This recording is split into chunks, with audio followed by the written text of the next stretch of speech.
आज की इस प्रेस कॉन्फ्रेंस को ऑर्गेनाइज करने में J N K central non gazetted electrical employees union ने एक छोटी कोशिश की है और आपके माध्यम से हुकूमती वक्त और पावर इंतज़ामिया को ये बावर कराना चाहती है कि महकमे को 2019 के 191 ऑर्डर नंबर के तहत प्राइवेटाइजेशन और अनबंडलिंग के ऑर्डर को इमीडिएटली रद्द करते हुए हम गवर्नमेंट से चाहते हैं कि वो इसको रिवोक करें। जो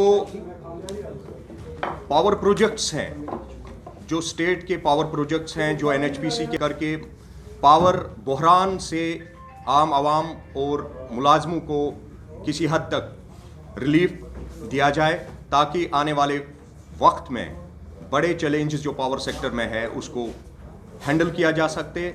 और इसके साथ साथ जो पावर सेक्टर में जम्मू कश्मीर का हक बनता है, जो रिसोर्सेज यहाँ के इस्तेमाल होते हैं पावर प्रोजेक्ट्स में, उनका हक यहाँ के बेरोजगार नौजवानों का बनता है, उनको एम्प्लॉयमेंट का मौका मिल सके। थर्ड डिमांड जो है हमारी, जो हमारे डिपार्टमेंट के अंदर जितनी भी टीपीसी हुई है सर्कल लेवल पे जम्मू और श्रीनगर के अंदर 2019 तक, उनके तमाम के आर्डर इमीडिएटली इशू होने चाहिए।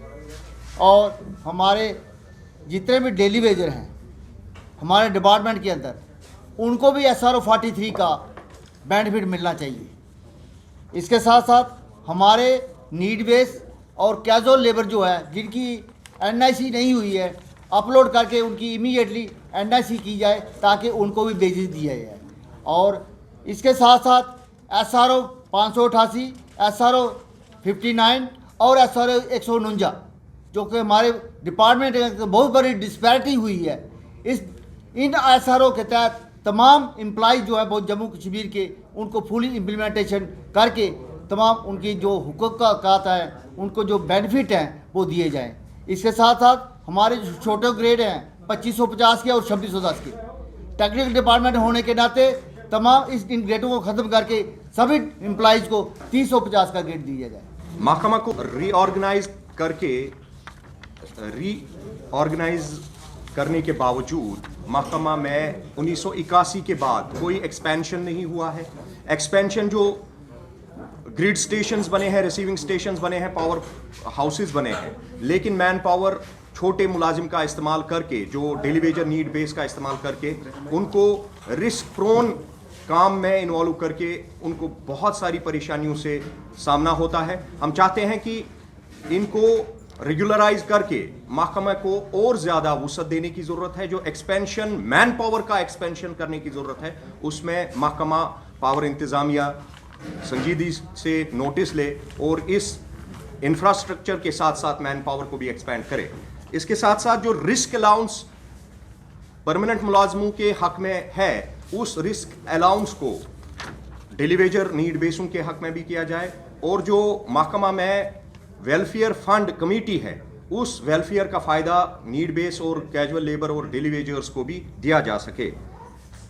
एनहांसमेंट ऑफ एक्सग्रेशियर रिलीफ, कंपनसेशन और एकोमोडेशन की जो महकमा में पॉसिबिलिटी है, जो पावर डेवलपमेंट डिपार्टमेंट और पावर डेवलपमेंट कॉरपोरेशन SPDC में कमी पाई जाती है, उस कमी को दूर किया जाए। और PDD अथॉरिटी को चाहिए कि वो वेलफेयर फंड के रूल्स के तहत जितना भी गवर्नमेंट का पैसा है उसको वेलफेयर फंड में इमीडिएटली रख कर पब्लिक को इन्फॉर्मेशन दे, मुलाजमों को इन्फॉर्मेशन दे कि वो एसेट, वो प्रॉपर्टी, वो पूरा पैसा कितना है।